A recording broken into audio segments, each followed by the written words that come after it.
his son to die for us, would you even believe that he did? That he created the entire universe for us? Today, I'll give you a reason why you should abstain from anger and how it can benefit your life. According to the Mayo Clinic, anger is a natural response to perceived threats. So essentially, we can compare anger to a game. When you press a button, your in-game character will respond. Let's say when you press X, your character will explode. There are millions, maybe billions of ways someone could trigger anger or press that X. The Mayo Clinic continues to list some triggers, like injustices. For example, when you did all the work on a project, but someone else gets all the credit. Or losing patience, like I did last night when I could barely keep my eyes open and my 2-year-old sister refused to eat her food. Or remembering a traumatic or frustrating experience.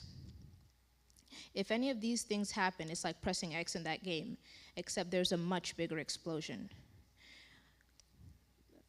Obviously, we don't want that to happen, but in addition, your muscles will tighten, your blood pressure and your heart rate will increase, and your adrenaline is released into your body. These are all similar things that happen when you get scared. So when someone angers you, your body responds as if you're being attacked by the living reincarnation of Samson. Thank goodness that's only what your brain thinks and it's not happening. But now that we've dissected why we get mad and what happens when we do, we have to answer a more important question. Is anger a sin? Like many things in life, it depends. God's anger or wrath is seen as reckoning and a way to guide us away from the wrong path. Although it's acceptable for us to be angry because of sin, there are many warnings in the Bible against being angry. In Ephesians 4:26-27, it says, And don't sin by letting anger control you. Don't let the sun go down while you are still angry, for anger gives a foothold to the devil. God sees anger as giving the devil an opportunity to manipulate you. Think about it. How many times have you done things you regret or hurt people you care about because you were angry and weren't thinking straight? When we're furious, it becomes easier for the devil to persuade us to sin because we can barely think within reason. In Proverbs 16:32, it says, Whoever is slow to anger is better than the mighty, and he who rules his spirit than he who takes a city. And in Proverbs 19:11, it says, A person's wisdom yields patience. It is to one's glory to overlook an offense. Both of these verses hammer in the idea that the wiser you are, the more patient you become. And if you're slow to anger, you're more powerful than the mighty. The foundation of a good ruler, leader, and just a generally good person is patience and self-control. Control of emotions especially. Before one can rule a city, they must first rule themselves. Jacob is a prime example of what patience can get you. He worked and labored for 14 years to get Rachel's hand in marriage. Not days, weeks, or even months, but 14 years. Even when he realized that 7 years of work had been a waste of time because Leah tricked him, he didn't get mad and quit. Instead, he waited patiently and worked for another 7 long years to marry Rachel. Because of his patience, he got to spend the rest of his life with his love, and he was blessed with 13 children, and he was also an ancestor of Christ. So just imagine how different the Bible would have been if Jacob had just given up in a fit of rage. In the Daily Hope devotional, Rick Warren wrote, When you lose your temper, you always lose, whether it's respect, the love of your family, your health, or even your job. Let's minimize our damage by being slow to anger and quick to forgive. Thank you.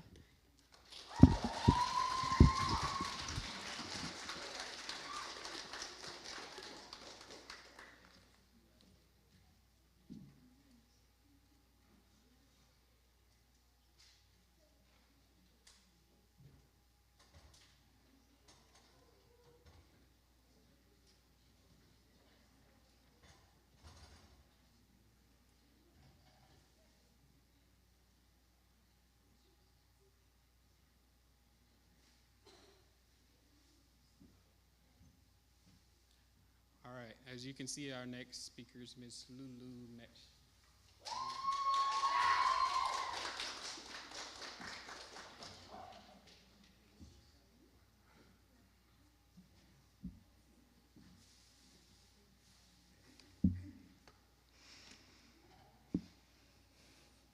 Hello, everyone. My name is Zelle, and I am 13 years old, and I am part of the Dallas New Life Este Simbas, and I am a ranger, which is awesome. Today I'll be talking to you about overconsumptions and addictions. Recently, an incident happened in Shein in 2021. The company recently debuted at that time, and everyone, and I mean everyone, was obsessed with it. TikTok also became really obsessed with this store and became very trendy. Eventually, people also started a new trend. People start buying a bunch of clothes from Shein and making clothes up to like $100 to $500, and they will make profit of those hauls that they made. Eventually, just like any other trend, it died out, and the millions and millions of clothing that were bought at that time were either bought or sold at a secondhand store. Just many thrift stores were only full of things from Shein, which ended up being really harmful to their businesses, and some of them even ended up closing down. This is yet another example of overconsumption, the events that has eventually led to that's become really common ever since online shopping. Before we start talking about overconsumption, we must first know what it means. According to Google, overconsumption means the action or fact of consuming something to an excess. In simple terms, it means eating or doing something way more than you're supposed to do. Like, for example, I have a little bottle of Coke and a big bottle of Coke right here. So if I'm really thirsty and I want to have some Coke, the most reasonable choice for me will be take this little Coke and drink it up. Overconsumption will be to me taking this whole entire big bottle and drinking it all up. Delicious. Proverbs chapter 13 verse 25 says, "A righteous man eats until his heart's content, nor eats enough to satisfy his appetite." God's desire is not for us just to eat enough to curb our appetite. He wants us to drink with temperance too. We have to eat not only just to curb our appetite, but to also eat enough until we're full. Overconsumption has always existed though. People have been taking way too much than they needed. Of course, we're humans, of course. We all do stuff that we're not supposed to do. That's why sin exists. So in the Middle Ages, kings and nobles used to sit down and feast on lots and lots of food. Picture this. A noble sitting down with all kinds of food that you can imagine, from breads to pastries to cakes, all that you can ever imagine, while everyone else is sitting down in bacteria-filled cities with bacteria-filled food and just eating it all up. That's why the Russian Revolution happened. The more you know. And while people shopped in Shein for hauls and threw their clothes away, little children, even pregnant women, worked daily for $1 for 15 straight hours. Overconsumption may not have as drastic effects as these examples, but it can harm others around you. Proverbs chapter 23 verse 20 tells us, "Be not among the drunkards or among the gluttonous eaters of meat." Overeating is a sin. Overeating on a regular basis is a sin. Food addictions, like all other addictions, separates us from our other relationships. I remember when I was younger, I used to have a gacha addiction. It makes me cringe to this day. Every day when I would come back from school, I would just remove my socks, sit down and watch gacha all day. It wasn't helpful that I wasn't liked at school, so I basically had no friends except for my cousin Fadili, who lived with me at that time, and my other friends, but they were too busy with their other friends too. So I started to pick up some of the behaviors that I saw in gachas because I thought that would make people like me. And one of the ones that I loved so much was a pick-me. If you don't know what this means, it basically means putting others down in order to make yourself look more desirable. Basically just like being really mean to other people to make you yourself look better than them. I will only hang out with the very same people that used to bully me just to get their validation, often embarrassing myself. And I used to talk down to the girls that I previously found nothing wrong with, saying things like, "Oh, I'm different. I don't wear any bows. I have a lot at home. I pretending not to like dolls, thinking that they're too childish. I have a lot of dolls. And making my sneeze more higher pitched, so I will be cute. It never worked. It never worked. And as you can expect, the bullying got worse. Looking back, I think I was very sad back then to the fact that not many people liked me, and I was alone most of the time, thus developing this addiction. Sometimes people have addictions or overconsume. It's not all that simple. Some people are trying to run away from their problems. Like people drink because sometimes they have problems at home. People start developing addiction because it's easier for them. And the adrenaline they get from drinking that makes them get addicted to it. And most people don't even have no one to help them.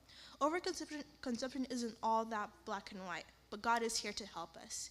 In Corinthians chapter 10, verse 20 to 13, it says, "No temptation has overtaken you that is common to man.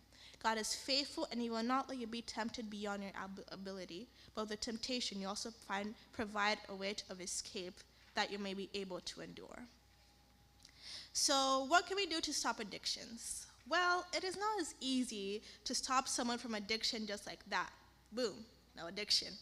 I wish it was like that, but it isn't.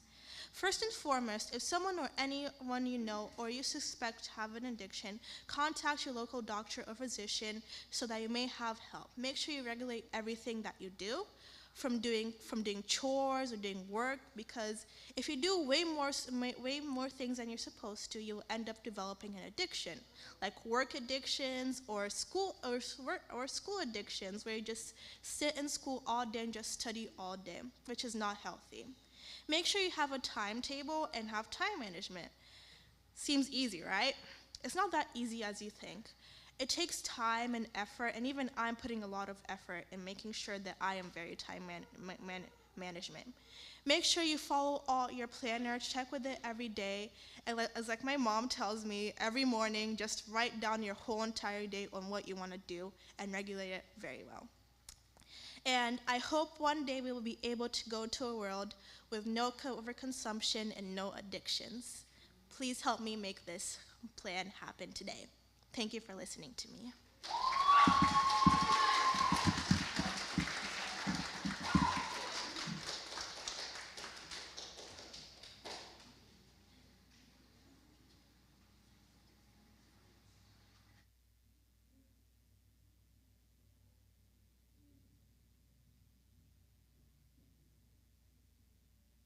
All right. How's everybody doing so far? Good. Learning anything? I know you're learning some stuff. All right. Our next speaker is going to be Zelle Diaz.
Feliz sábado.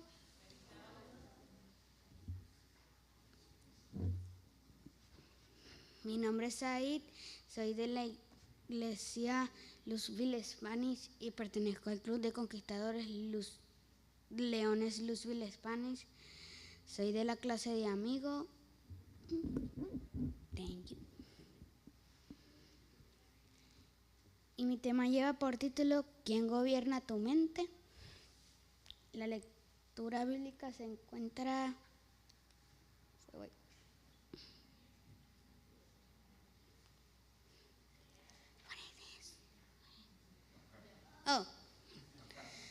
Se encuentra en 1 Corintios 10:31. Dice 13. Si pues coméis o bebéis o hacéis otra cosa, hacedlo todo para la gloria de Dios. Cada joven determina la historia de su vida por los pensamientos y sentimientos acariciados en sus primeros años. Los hábitos correctos, virtuosos y viriles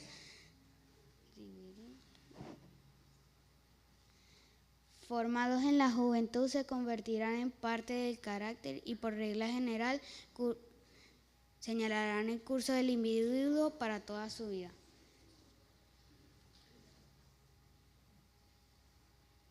En la actualidad, algunos estudios sugieren que los niños y adolescentes dedican más de 6 horas diarias en actividades de ocio sedentarias como ver televisión, navegar por internet, chatear con sus amigos, hablar o jugar por teléfono. La mayoría está acostumbrado a solo este tipo de actividades y se olvida que también hay un mundo afuera, el cual deben explorar y compartir con el resto de las personas que lo componen, y es algo muy importante para su desarrollo como personas.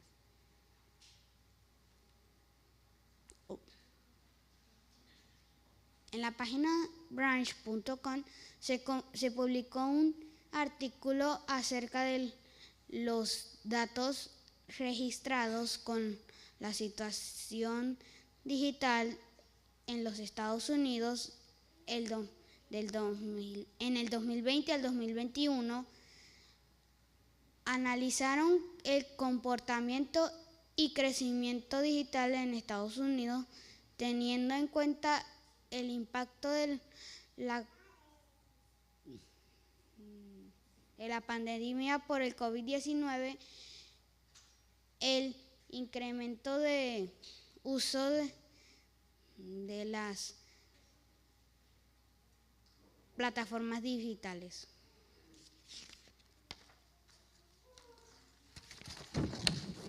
El incremento digital enero 2020 versus enero 2021, la población se aumentó un 0.6% en general, representando 1.9% de millones de personas nuevas. Conexiones en el teléfono aumentó un 1.5%, sumando un 5.2 millones de aparatos móviles activados. Usuario de internet aumentó un 3.7%, sumando más de 11 millones de nuevos internautas. Usando las redes sociales aumentó un 4.3%, sumando más de 10 millones de perfiles nuevos. Tiempo invertido en las plataformas digitales. El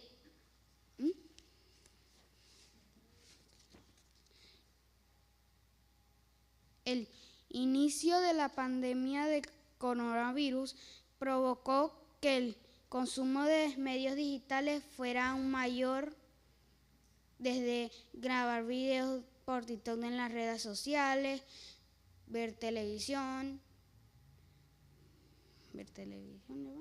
ver series de televisión. Los estadounidenses pasaron horas consumiendo medios digitales en el 2020 de esta forma. tiempo promedio invertido en las plataformas digitales. Usuario del Internet, 7 horas y 11 minutos. 7 horas y 11 minutos conectados a Internet. 4 horas y 42 minutos mirando televisión.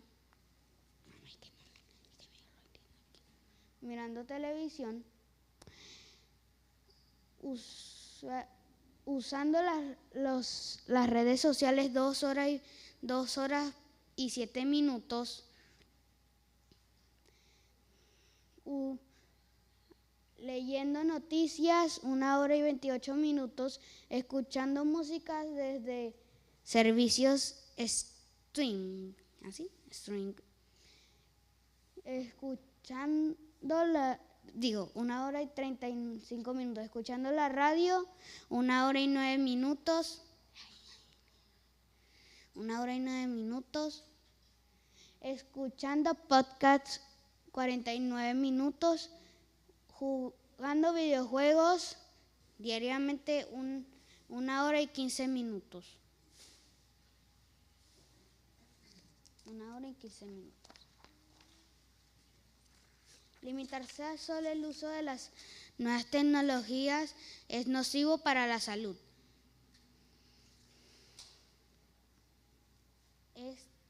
Está al alcance de todos escoger los temas que abarcan que han de abarcar sus pensamientos y amoldar el carácter. En la Biblia,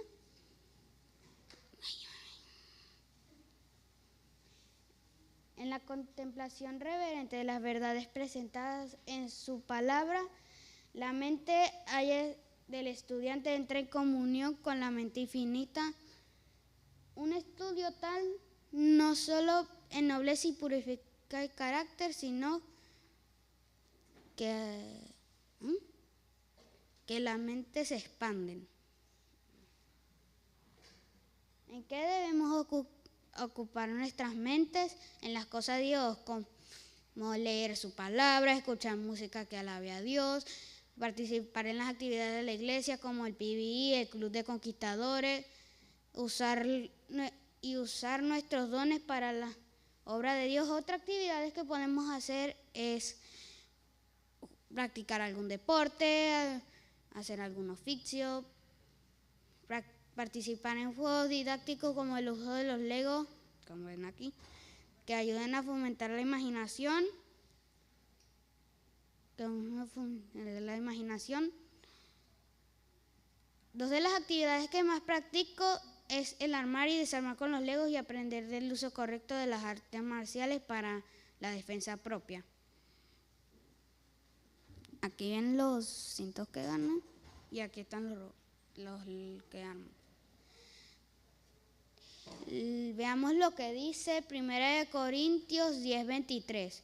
Todo me es lícito, pero no todo conviene. Todo me es lícito, pero no todo edifica.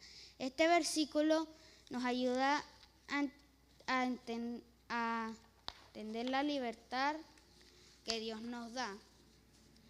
Que todo nos es permitido, pero también nos enseña que no todo es bueno. Y que tenemos que aprender a decidir el bien y el mal, a hacer lo bueno y rechazar el mal.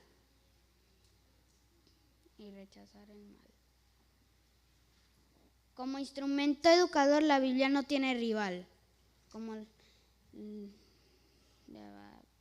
En la palabra de Dios, la mente halla temas para la meditación más profunda y las aspiraciones más sublimes.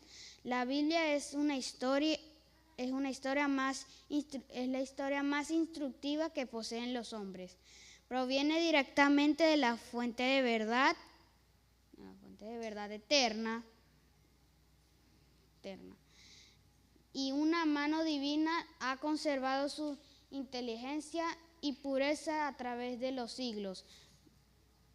Vayamos a nuestra Biblia y busquemos Proverbios 22:6. Instruye al niño en su camino y aun cuando fuere viejo no se apartará de él. Qué triste, qué pena da ver a los hijos de padres temerosos de Dios indomables y desobedientes, irrespetuosos,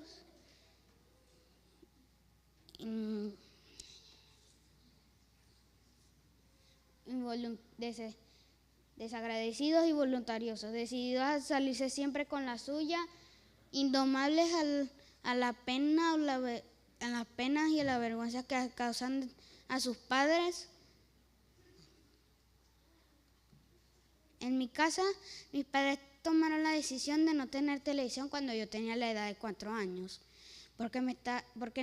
cuando se complicaron cuando vieron que no quería hacer otra actividad que no fuera a ver televisión y me estaba comportando de una manera caprichosa, irrespetuosa y caprichosa. Y de esa manera, aunque iba creciendo, aunque tenía acceso a la televisión, siempre fue bajo supervisión. Me cambiaron las horas de televisión por horas de actividades recreativas, como jugar con legos, carros y pelota. Siempre me han motivado a participar en las actividades de la iglesia. He participado en el club de aventureros y ahora pertenezco al club de conquistadores, donde he aprendido mucho acerca de Dios. El deseo de mis padres no es que solo... Y me gustó... Me gustó memorizar los capítulos 10, 11, 12 y 16 de Primera de Reyes y participar con mis compañeros en el PBI. El deseo de mi padre es que no solo sea un profesional y un buen ciudadano, sino que también sea una persona dedicada al servicio de Dios. Hoy decido que Dios sea el quien gobierne mi mente. ¿Y tú a quién eliges? Gracias. Que el Señor les bendiga.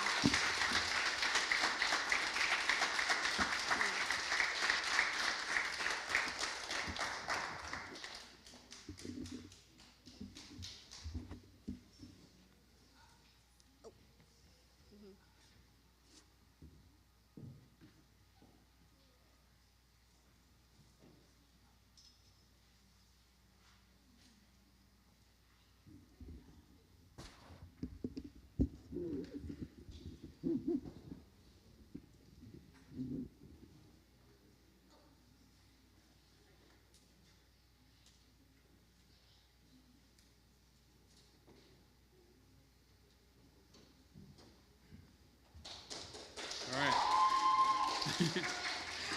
Our next speaker is Dorcas McKinney.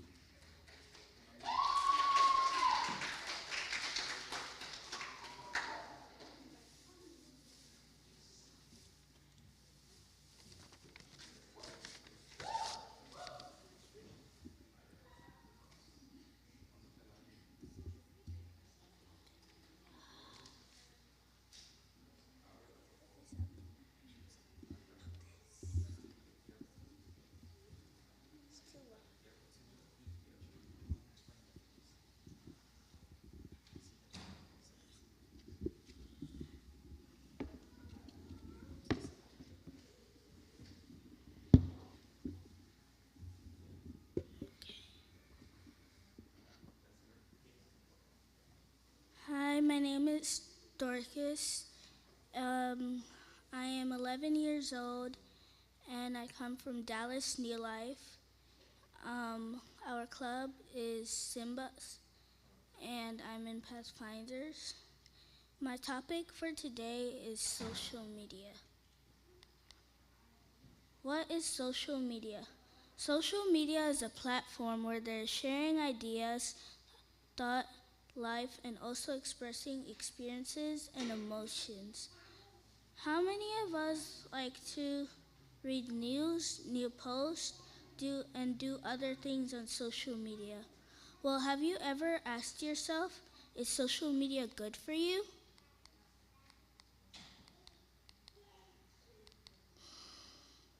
According to Oxford's study, it depends on how long you spend on social media. You can end up in depression, anxiety, have suicidal thoughts, and also might want to harm yourself. What is causing people to harm themselves? In Ephesians chapter 4, verse 29, it says, "Be kind and tender-hearted, forgiving one another, just as God in Christ forgave you."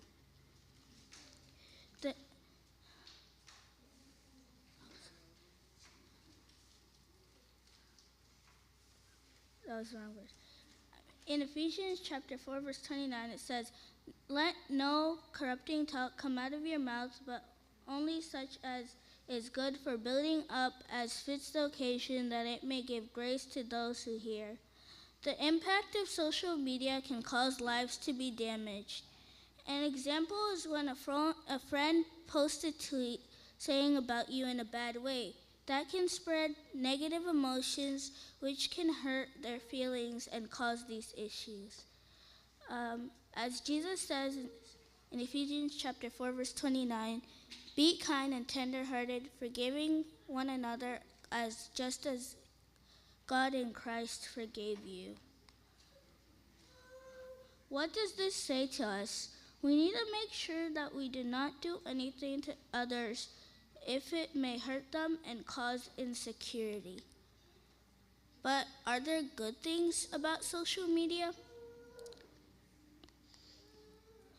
According to Harvard's study, there are some good impacts about social media, like building relationships, staying connected, finding your voice, and better communications. In 1 Corinthians chapter 15, verse 33, God says, "Do not be deceived.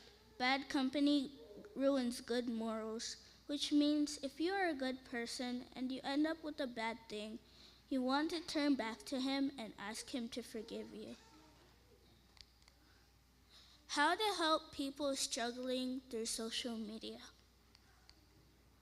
Make sure that you feel like you're there for them and help them. If they are going through depression, anxiety, or stress, let them have a break from social media. Also, parents with younger kids, if you see your child acting different, talk to them. Don't let them just be left behind. Make sure you put limits to what they have, and also tell them what is right and wrong. Encourage them to set limits and make sure they're happy. Importantly, help other people too, like Job, who went through painful times, Abraham, who went through painful times, Joseph, who went through painful times, Hannah, who went through painful times. Moses also prayed to God and stayed true, even though they were going through these things. God reminds us in Jeremiah chapter 29, verse 12, "Then you will call on to me, come to me, and pray to me, and I will listen to you." Remember, when we are struggling with the issue of social media, turn to God to help you. But you must be willing for Him to help you through this. Let us all do the same. Thank you for listening.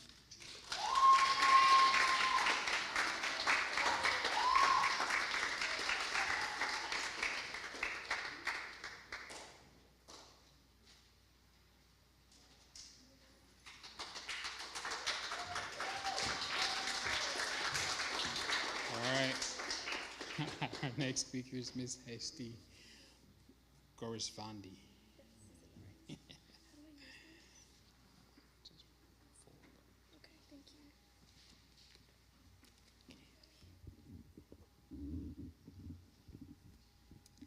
Good evening, happy Sabbath. My name is Hasti Gorshvandi. I am 13 years old, and I am part of the Richardson Seventh-day Adventist Church.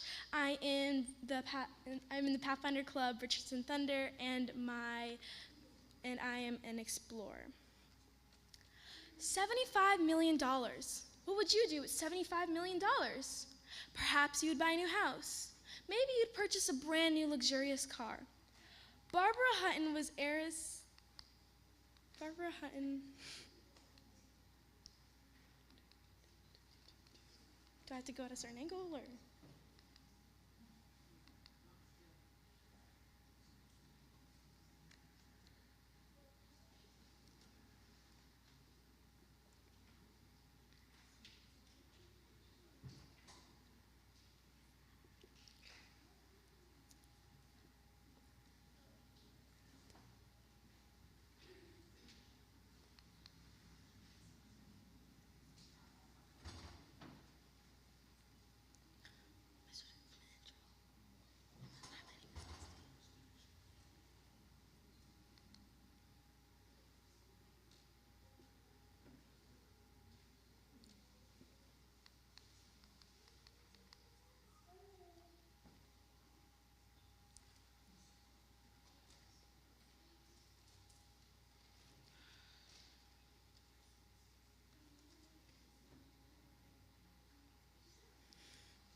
Go back.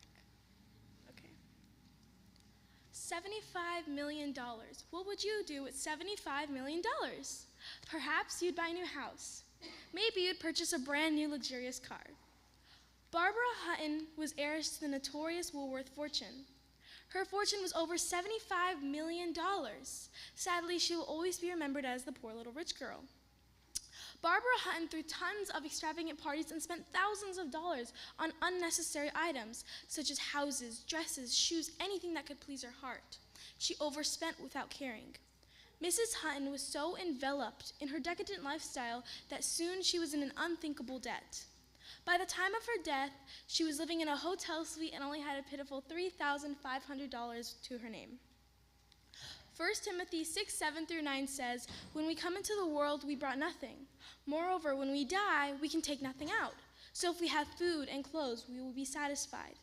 Those who want to become rich bring temptation to themselves. They are caught in a trap. They'll begin to want many foolish things to hurt them, things that can ruin or destroy people. Unfortunately, with all this propaganda and advertisement, our current society seems to encourage discontentment with the things we have. In our affluent community, we are often exposed and vulnerable to the world's lifestyle, and we seldom see examples of temperance being practiced. Therefore, many find themselves in overwhelming debt. Splurging is an obstacle because many find themselves near bankruptcy, spending money on things they can't afford. Many can become addicted to spending their money that they don't have. In addressing this problem, we must first understand how people are overspending and causing themselves and their families stress, financial woes, and health issues. The average American spends roughly $61,000 over their budget each year. That's a lot of money, but how many of us overspend today? Studies made by CNBC.com show that in 2006, 2% of America's population considered themselves a consuming shopper. In 2013, the percentage of shopaholics increased to 11%. Today, 30% of Americans overspend on items they don't need. What areas could we overspend in? Let's analyze them. Clothing, food, entertainment, electronics, vacations, cars, the list could go on and on. But these are the topics I've decided to tackle today. Clothing.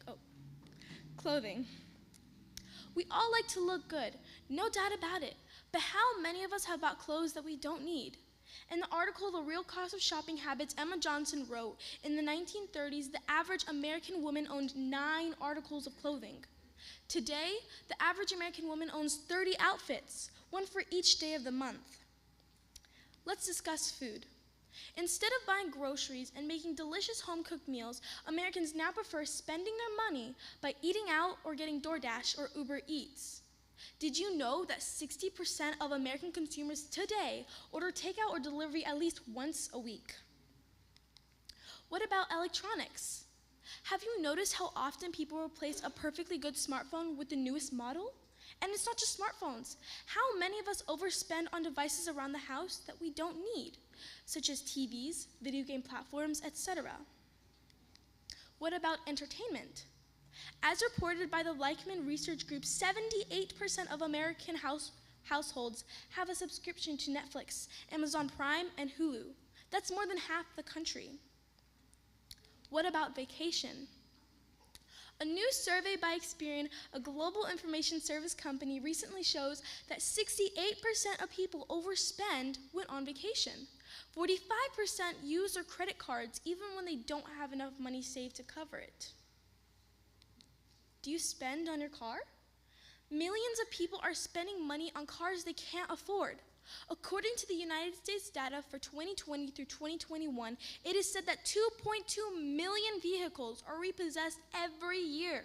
That means 5,400 repossessions every day, 226 repossessions every hour, and 4 repossessions every minute. When your car gets repossessed, you lose the money invested and your credit score becomes affected. There are tons of overspending causes which have become an enormous phenomenon and have to be dealt with.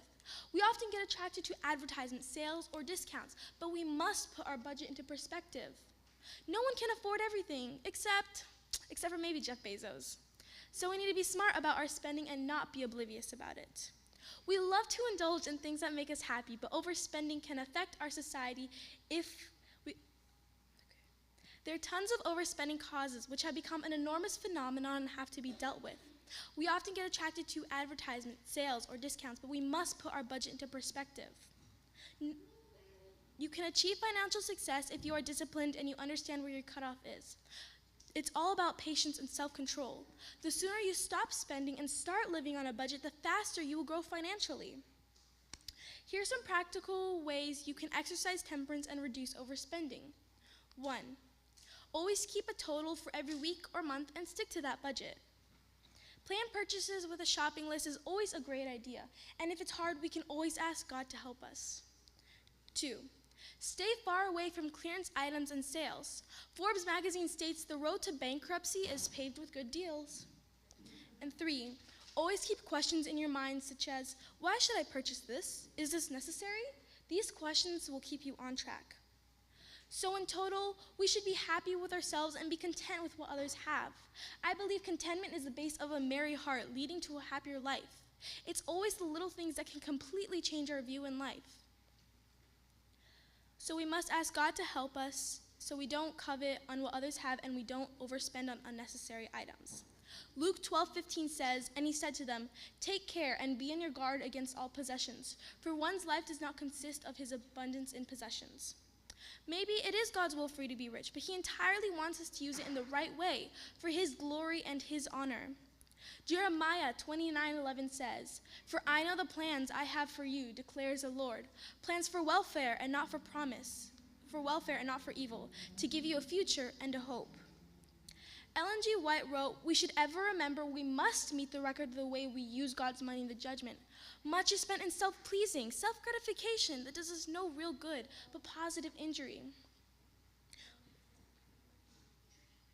If we realize that God is the giver of all good things and that the money is his, we shall exercise wisdom in its expenditure. The world's customs and fashions shall not be our standard. We shall not have a desire to conform to its practices, and we shall not permit its inclinations to control us. Thank you.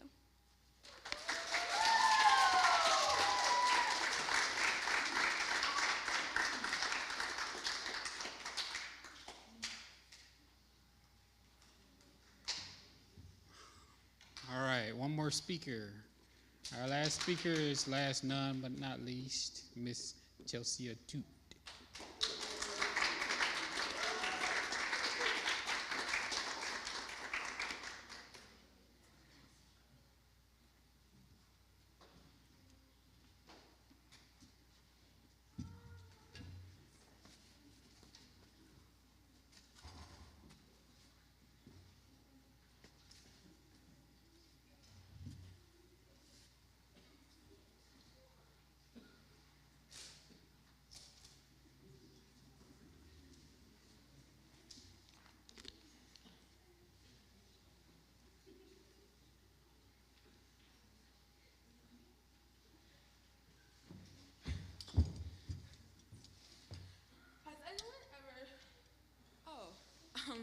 Has anyone ever told you never to drink alcohol?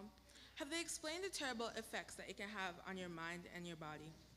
Hi, my name is Chelsea Toots. I'm part of the Richardson Pathfinder Thunder Club, and I go to Richardson Seventh-day Adventist Church, and I'm a ranger.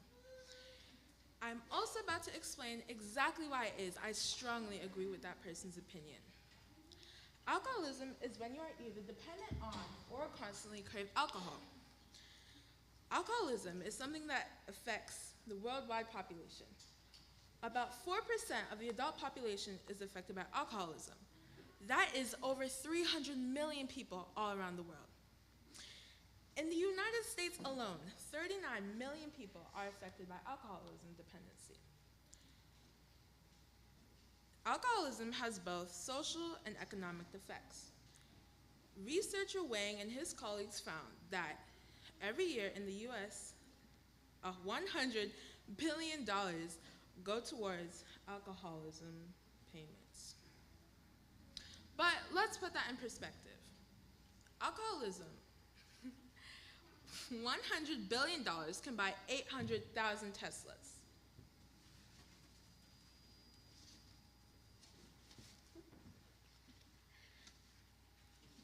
$100 billion can send 400,000 students through medical school. $100 billion can buy 2 million Xbox Series X. $100 billion can also send 330 billion manna-pack meals to feed children in Haiti. And the list goes on. But on a more serious note, researchers at the National Institute of Alcohol Abuse found that 16 to 26% of all male alcoholics had an alcoholic father. This proves to us that alcoholism does not only have economic effects, but social effects as well.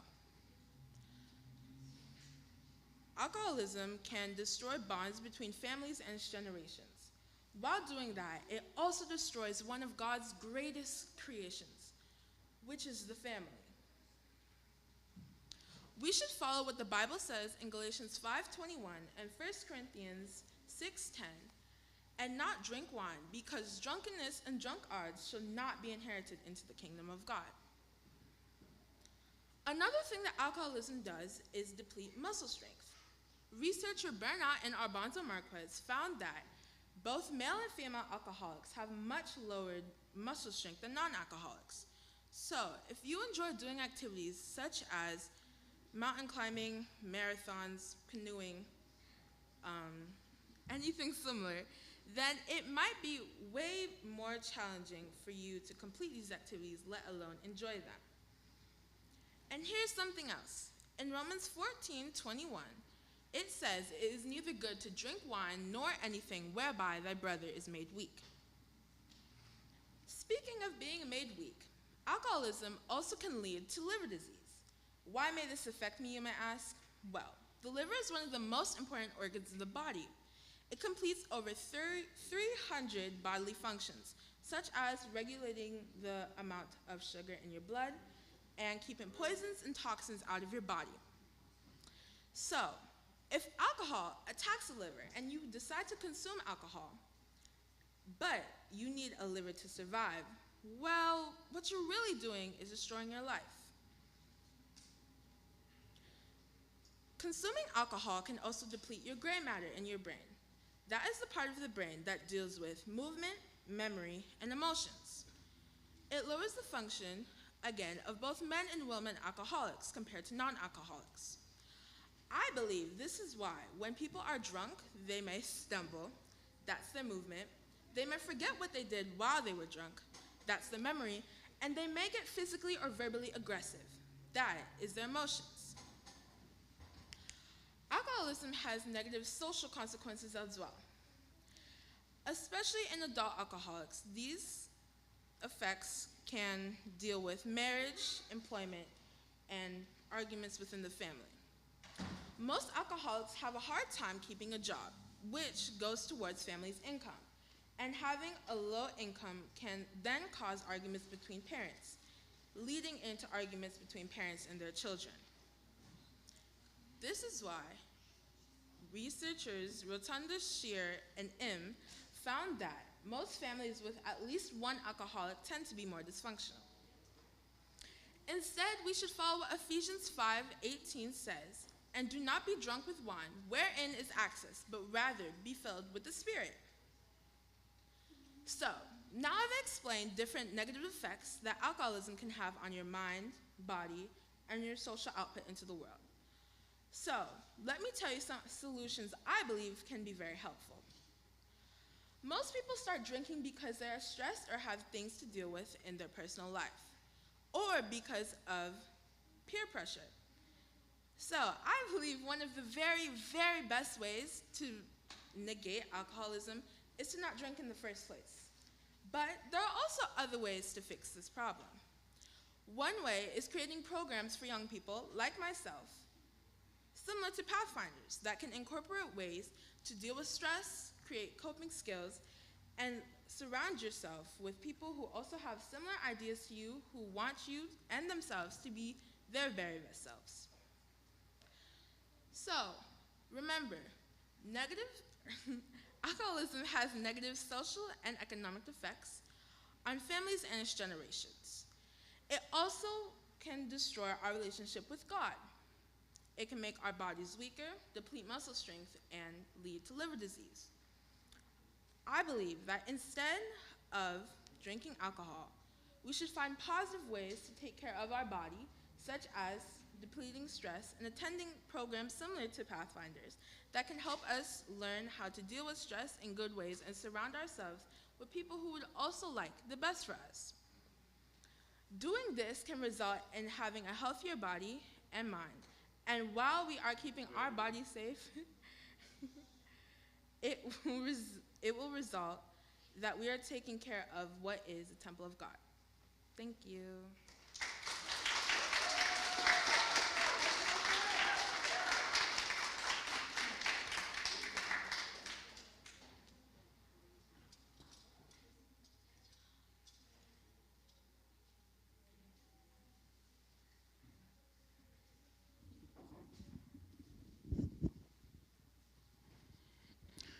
All right.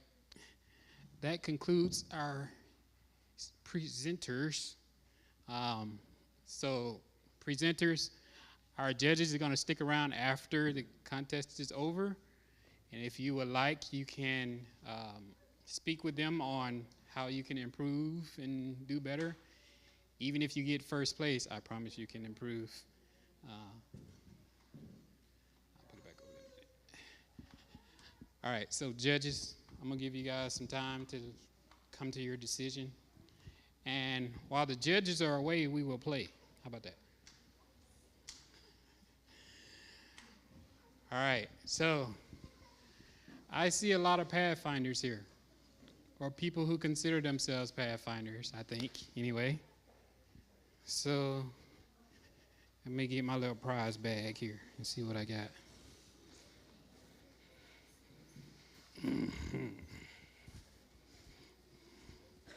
yes, I'm throwing you off with the Dollar Tree because none of this came from the Dollar Tree, just FYI.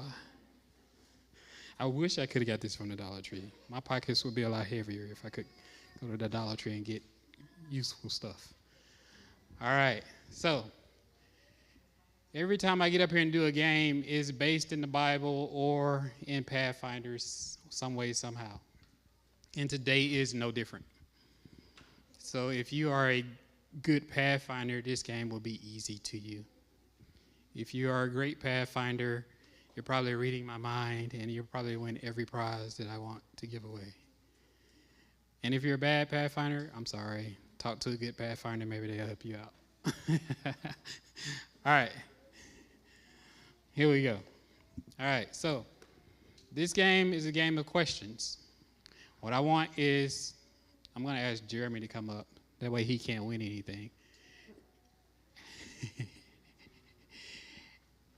I'm going to ask you to raise your hand after I ask the question. Jeremy's going to help me identify. Jeremy's going to help me identify who raises their hand first. Just so you know, if you get the answer wrong, we're going to move on to the next person. So while he's identifying the first person, I'm going to try to identify the second person. All right? All right. So, first question. Everybody hear me? You have to finish the question before the hand? Yes. So the question has to be done? Yes. Question has to be done for those mind-reading great Pathfinders. All right? Like you. Yeah. How many times does the word keep show up in the Pathfinder law? No.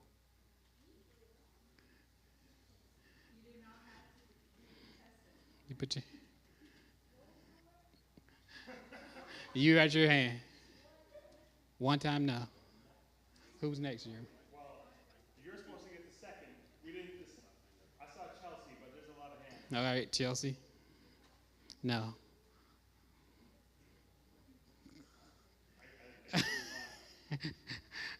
All right. I'll come back to that one. How about that? Right.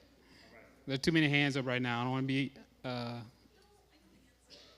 chance. All right. Yeah, you had a chance. What does the gold color in the Pathfinder logo mean? The girl in the very back. All right. She got her hand over her mouth. I guess she doesn't know. This guy, I think he had his hand up second. He doesn't know either. All right. Which one? Yep. Nobody? I'm keeping all my stuff. Chelsea. Excellence? Yes. Anything else? Excellence. Excellence is good enough. Yeah. All right. All right, Chelsea. I'm going to give you a day pack. That's what you're going to do. All right. So that's for the next time Mr. Jeremy drags you out hiking. You can put snacks and water in your Bible. I like it. In there. All right. All right. Everybody ready for the next question? Jeremy's going to pick out 1 through 3, and then I'm going to go 4 through 6. No, I'm just... Apparently that's what we're doing, because we're making it to the... I didn't think we were making past 2, but... All right. Next question. How many classes are there in Pathfinders? It's going to be right here after the question was over. Who? Which one? Second row. All right. 6? Yes. Come up. And I'm giving you something special. I love this thing. It is a ultra bright flashlight. And it's special.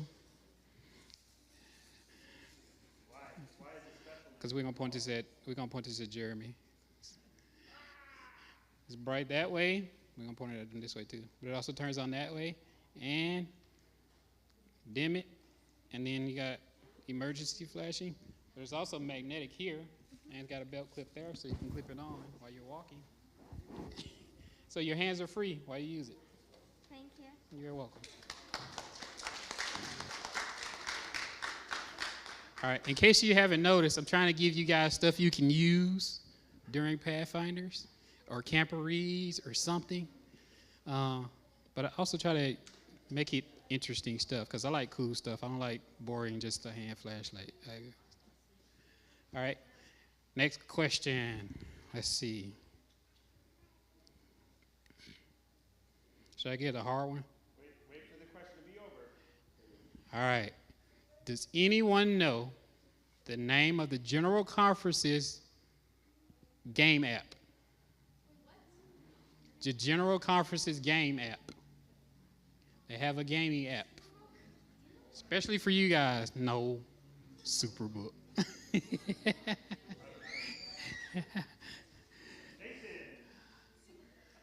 They just like, don't call me. Nobody knows that one? I'm glad I asked that question then. All right. You sure nobody knows? I'm about to tell them now.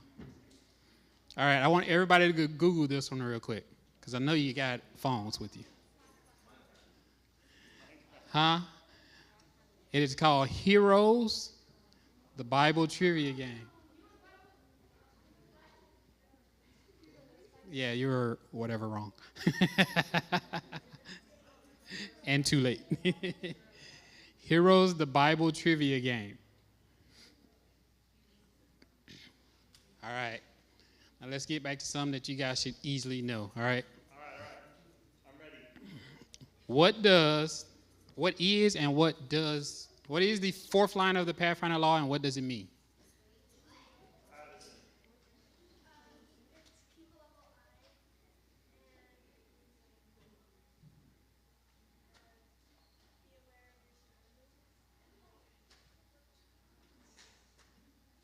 No, you got the first part.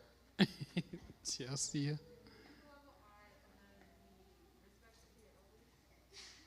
No, y'all getting close.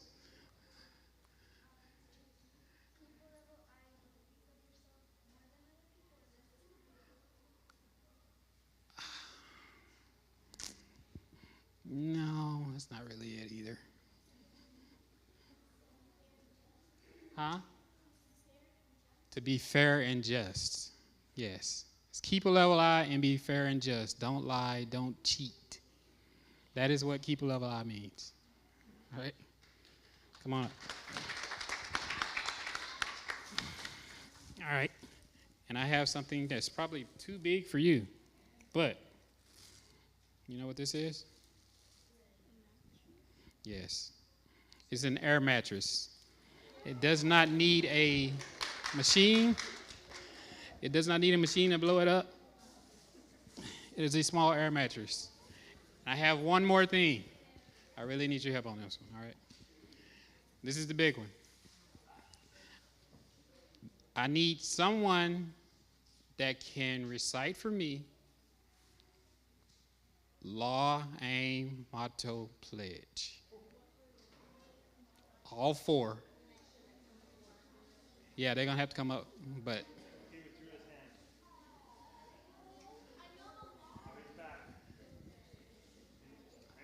No hands? Nobody knows those? Nobody's a voyager. You looked them up and you got them? Addison got a hand up. I don't care as long as you do them all four.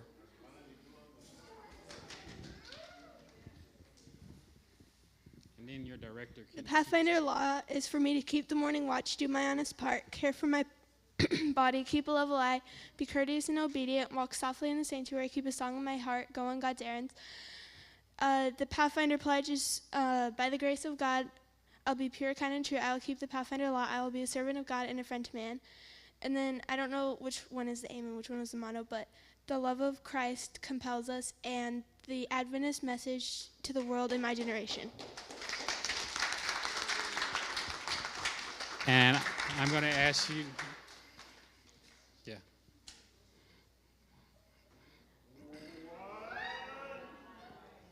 That's the box it's in. Yeah, that's the box it's in. I can't get it open here because it's there. So, since your dad thinks it's the box it's in, it's not. It's the actual. So, you giving her a Chromebook. Yeah. Because those four things are very important. So I encourage you guys, please memorize and learn your pledge, aim, law, and motto. They're very important.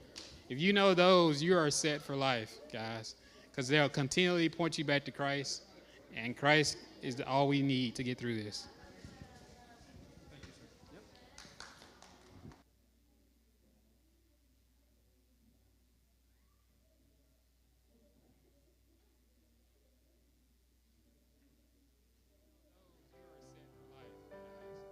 Yep.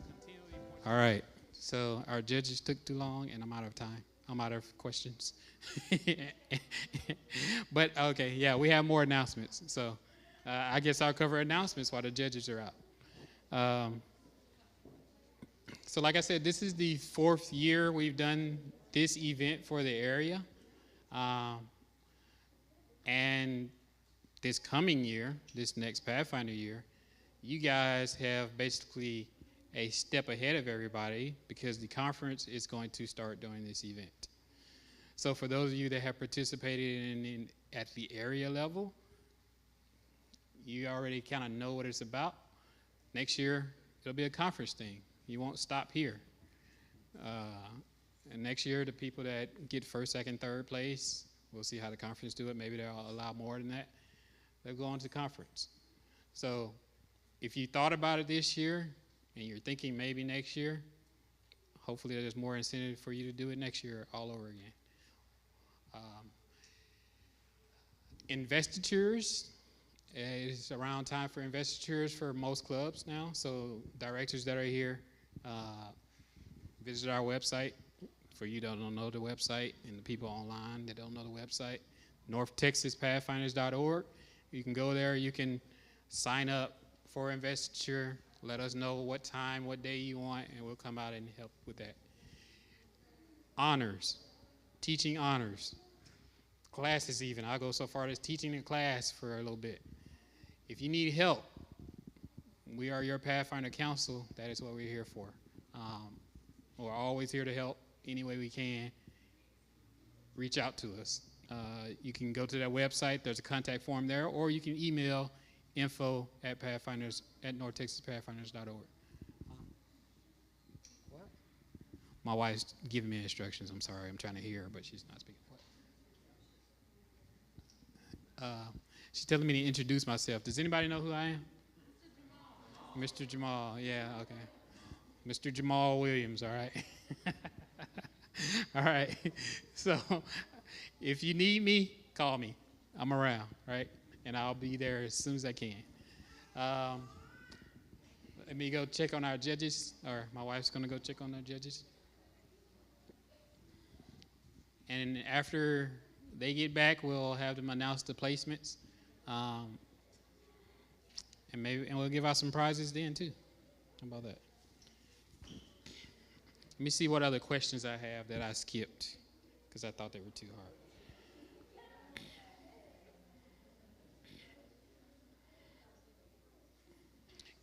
Does anybody know the classes of Pathfinders?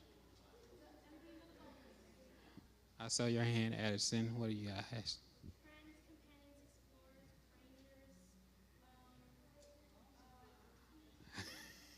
What class are you in? Rangers? Okay. Okay. Yeah. Okay. Okay. So in the Florida conference, you would be wrong. But in the Texas conference, you're right. You are correct. Are you guys finished, or did she push you out of the room too soon?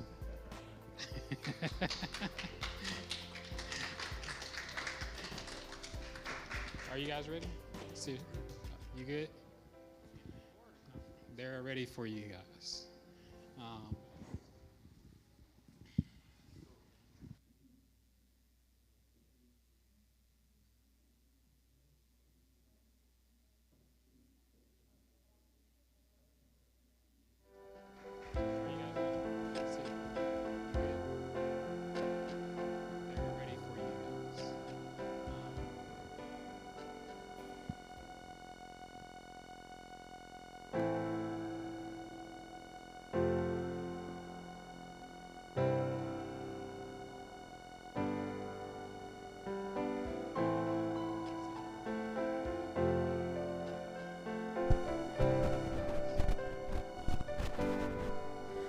All right, I'm going to ask all our participants to come up on stage. On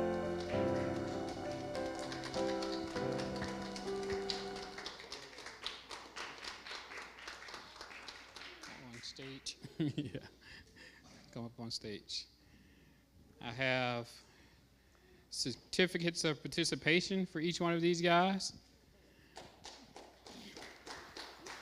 That's for you, Zelle. Chelsea, Dorcas.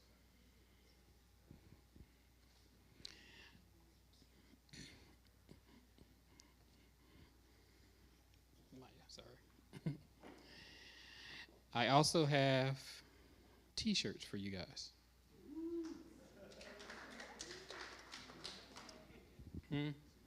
You want them down here? Okay. Mr. Jeremy is requesting you guys to be down here. So.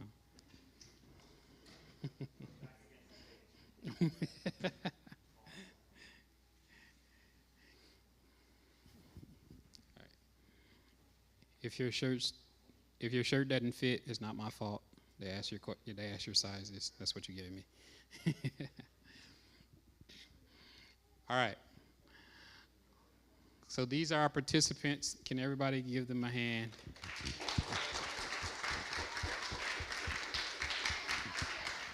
They are very courageous and brave young people, and I appreciate that for them.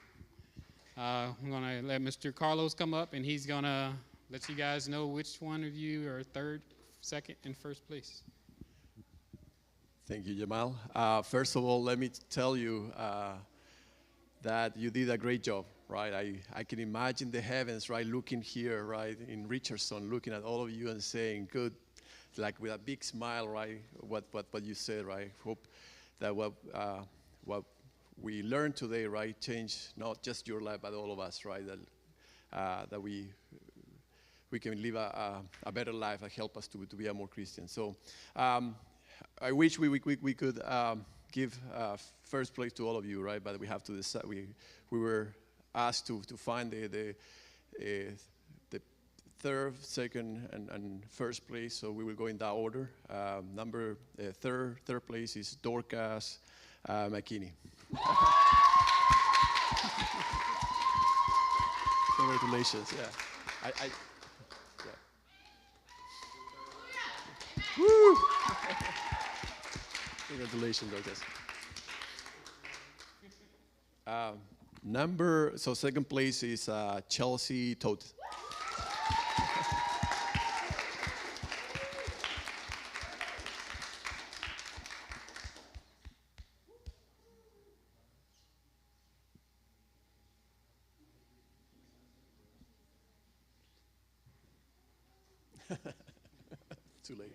Too late. And can I get some drummers? Oh, first place goes to Hasty. Got his body. Good job.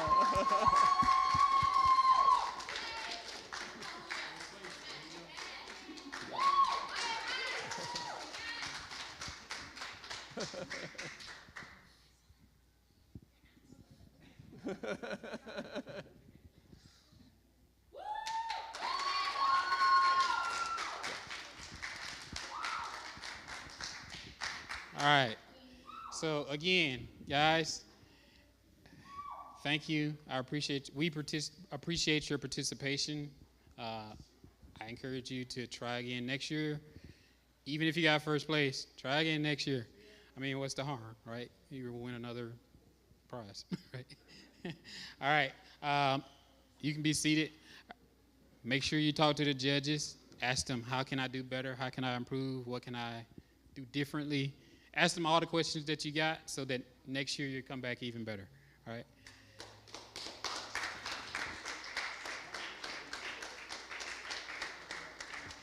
All right, guys. So that is the conclusion of our program. I want to let you guys know that New Life has provided snacks for everyone here.